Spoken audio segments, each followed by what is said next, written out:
उत्तर प्रदेश में आप अनुमान करिए 2012 से लेकर के 2017 के बीच में 900 से अधिक दंगे हुए थे। अनुमान कर लीजिए। कोई सिटी ऐसी नहीं थी जहां कर्फ्यू का दौर उस सिटी के अंदर न गुजरी हो।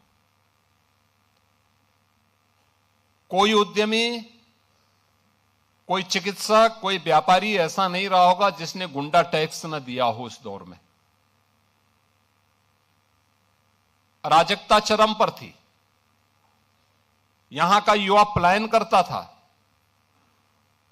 सरकार के पास कोई पॉलिसी नहीं थी। परिणाम क्या था? जब सुरक्षा नहीं होगी, जो पहले से उद्यम थे वह भी यहां से प्लान कर रहे थे। जैसे तैसे वे भागने के लिए मजबूर थे। यहां पे सब जुनेजा जी अपनी बात को कह रहे थे, ये उनकी अपनी पीड़ा थी, जहां उनका बचपन बीता। उस धरती को छोड़ना उनके लिए अत्यंत कठिन रहा होगा, लेकिन उनकी मजबूरी थी कि उन्हें अपनी सुरक्षा भी चाहिए थी। और केवल एक जुनेजा जी की बात नहीं थी, ये उत्तर प्रदेश के हर उद्यमी की, हर व्यापारी की, हर उस व्यक्ति की पीड़ा है जिसने उस दौर को देखा है। 2003 से लेकर के 2017 के बीच के उस दौर को देखा है, जब व्यापक कर्फ्यू में अपहरण के लिए यहां पर अपहरण होते थे, फिरौती वसूली करने के लिए।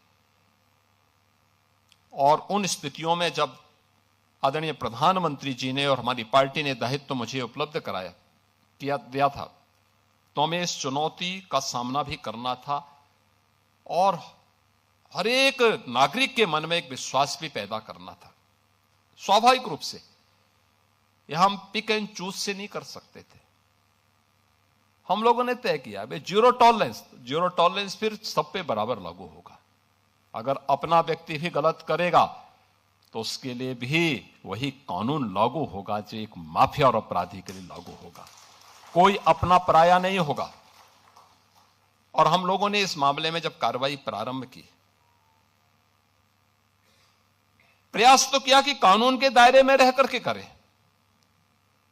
लेकिन बहुत बार होता है, आप भी इस बात को समझते होंगे,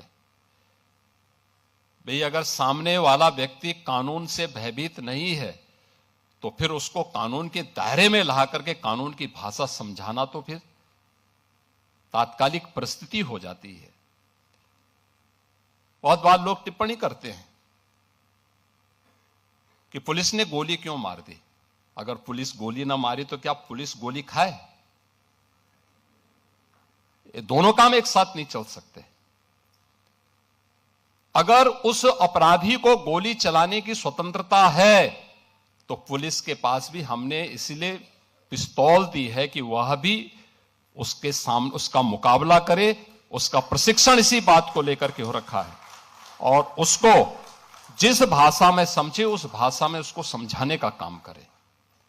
और उस भाषा में जब समझाया गया, आपने देखा होगा पिछले 9 वर्ष में बड़े बड़े पर्व और त्योहार हो रहे हैं, सारे सकुशल संपन्न हो रहे हैं। कहीं कोई शांति भंग की बात नहीं करता है, कहीं कोई अराजकता की बात नहीं करता है, कहीं कोई फिरौती की बात नहीं करता है। आपने देखा होगा फैक्ट्री से लेके फार्मेसी तक एक सीमलेस सप्लाई चेन नेटवर्क भी उत्तर प्रदेश के अंदर हम लोगों ने इस दौरान विकसित की है।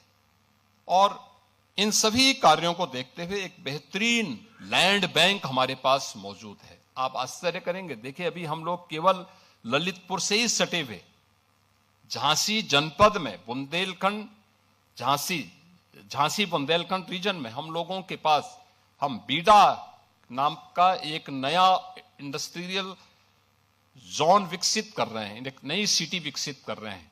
और इसमें एक साथ 56,000 एकड़ लैंड में ये बीडा विकसित की जा रही है। हमारे पास पहले से ही 25,000 एकड़ का लैंड बैंक पहले से मौजूद था। 2017 में जब हम लोग आए थे उत्तर प्रदेश के अंदर कहीं लैंड ढूंढते हुए नहीं बनती थी, कोई लैंड नहीं मिल पाती थी, क्योंकि लैंड पर लैंड माफिया ने कब्जा कर रखा था। हमने भू माफिया टास्क फोर्स गठित की और मैंने कहा भाई 24 घंटे का समय दे रहा हूं, उत्तर प्रदेश के अंदर जिस भी सरकारी भूमि पर किसी भूमाफिया ने कब्जा किया है उसको तत्काल छोड़ दें। 24 घंटे के बाद जब हम कार्रवाई करेंगे तो उसको जमीन तो छोड़नी ही पड़ेगी, लेकिन साथ साथ उसने जो कमाई की होगी उसको ब्याज सहित हम वसूली करेंगे। आप आश्चर्य करेंगे, 65,000 एकड़ लैंड हमारी खाली हुई थी, 65,000 एकड़ लैंड, और वो हमारा लैंड बैंक बना था। उस लैंड बैंक में हमने निवेश भी करवाए और आज हमारे पास, आपने नोएडा, ग्रेटर नोएडा को देखा होगा, ये जितने भी हमारी अथॉरिटी हैं, ये कुल हम लोगों ने इसको 46 वर्ष में विकसित किया, 34,000 एकड़ लैंड में, और हम बीडा को विकसित कर रहे हैं 56,000 एकड़ लैंड में, और वह भी अगले 2 वर्ष के अंदर वहां निवेश होने प्रारंभ हो जाएंगे। लैंड आवंटन हमने शुरू कर दिया, कनेक्टिविटी हमने प्रारंभ कर दी, वहां एयरपोर्ट की भी सुविधा हम देने जा रहे हैं, सारी सुविधाएं उपलब्ध करवाएंगे, सब कुछ उपलब्ध कराएंगे। और इतना अच्छा जल संसाधन आपको कहीं नहीं मिलेगा, इतनी अच्छी कनेक्टिविटी, इतना अच्छा लॉजिस्टिक की स्थिति, अन्य सभी प्रकार की सुविधाएं ये मिलना अत्यंत कठिन होगा। जो रॉ मटेरियल के स्रोत भी सप्लाई चेन, मार्केट और वैल्यू चेन के साथ आज यहां पे स्किल है, साइंस एंड स्टार्टअप्स का त्रिवेणी भी आज यूपी के अंदर है। मैंने आपको बताया ना कि आईआईटी कानपुर में हमारा एक मिडटेक का और एसजीपीजीआई लखनऊ में हम सेंटर ऑफ एक्सीलेंस इस दिशा से विकसित करने जा रहे हैं। यूपी में आज के दिन पे रूल ऑफ लॉ है, यहां के कानून के साथ किसी को खिलवाड़ करने की छूट नहीं है, और अगर कानून को कोई व्यक्ति आंखें दिखाता है तो उसको फिर कानून अपने तरीके से उसको अपने दायरे में ला करके कानून की भाषा भी समझाता है, और यह आज उत्तर प्रदेश के अंदर है। उत्तर प्रदेश के अंदर हमारे पास डीरेगुलेशन रैंकिंग में उत्तर प्रदेश देश के अंदर नंबर 1 पर है। ईज ऑफ डूइंग बिजनेस में देश का टॉप अचीवर स्टेट के रूप में उत्तर प्रदेश है, और उत्तर प्रदेश ने डीक्रिमिनलाइजेशन के द्वारा हमने जो 13 ऐसे हमारे राज्य के एक्ट थे, उन सभी को हम लोगों ने सभी प्रकार के आपराधिक प्रावधानों को उससे समाप्त करके इंडस्ट्री को एक सुविधा उपलब्ध कराई है कि वे यहां पे बेखौफ होकर के अपना काम करें।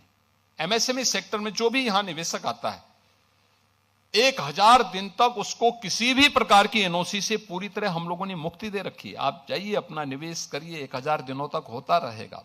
बहुत सारे सेक्टर में हम लोगों ने इसको और भी सरल किया है, और भी हम इसको सरल करने जा रहे हैं। 2017 के पहले उत्तर प्रदेश के अंदर कुल 14,000 हमारे पास यहां पे कारखाने काम कर रहे थे। आज इनकी संख्या 30,000 से अधिक हमारे पास इन 9 वर्षों में उत्तर प्रदेश के अंदर बढ़ी है, और ये चीजें दिखती हैं कि डबल इंजन की सरकार डबल स्पीड से कैसे चलती है, ये उत्तर प्रदेश के अंदर इंडस्ट्री के इस मॉडल के माध्यम से आप देख सकते हैं।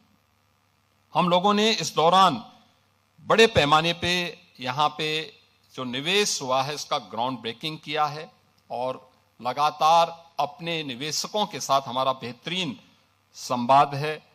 एमएसएमई में 1 डिस्ट्रिक्ट 1 प्रोडक्ट, आदरणीय प्रधानमंत्री जी की प्रेरणा से उत्तर प्रदेश ने लोकल को ग्लोबल कैसे बनाया जाता है, 1 डिस्ट्रिक्ट 1 प्रोडक्ट की उत्तर प्रदेश की स्कीम उस यात्रा का एक प्रतीक है।